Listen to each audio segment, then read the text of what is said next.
كان جرائم وقصة وكسب سنة هاي دعوة محكمة السرية دولة عادية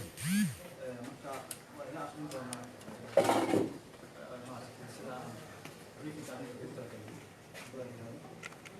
بسم الله الرحمن الرحيم سلا ده سعتان لبي لبعتين كي بيش سبتمبر أول كون يستقال التمانكا وفد كترسن حسبي ملا قرن وقامنا إيه مدحوينه هراء شريف أحمد اللي بانو وكم يديها الجمهورية حسبي اللي سليمان محمود حاشي iyo xubno kale oo ka tirsan mas'uuliyiinta xisbiga ayaa istaag aan sharciga waafaqsaneyn lagu sameeyay diyaarad ay u raaci lahaayeen magaalada Kismaayo haddaba iyadoo laga duulayo ilaalinta karaamada uu leeyahay muwaadinka Soomaaliyeed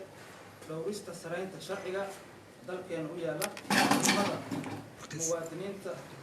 xurmada ay mudan yihiin madaxdii dalkan xilliyo adag soo hogaamisay oo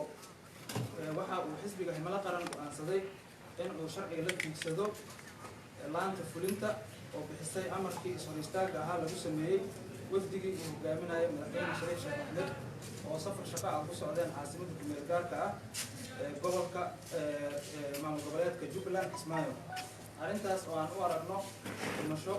shuruucda dalkeena u yaala gaar ahaan qodobada hoos ku xusan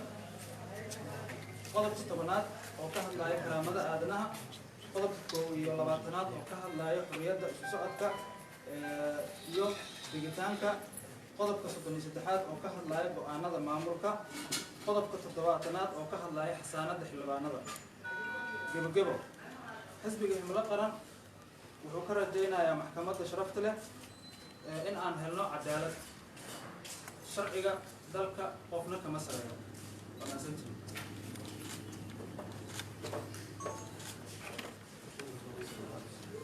intaas kaliya lana ku wanaagsantii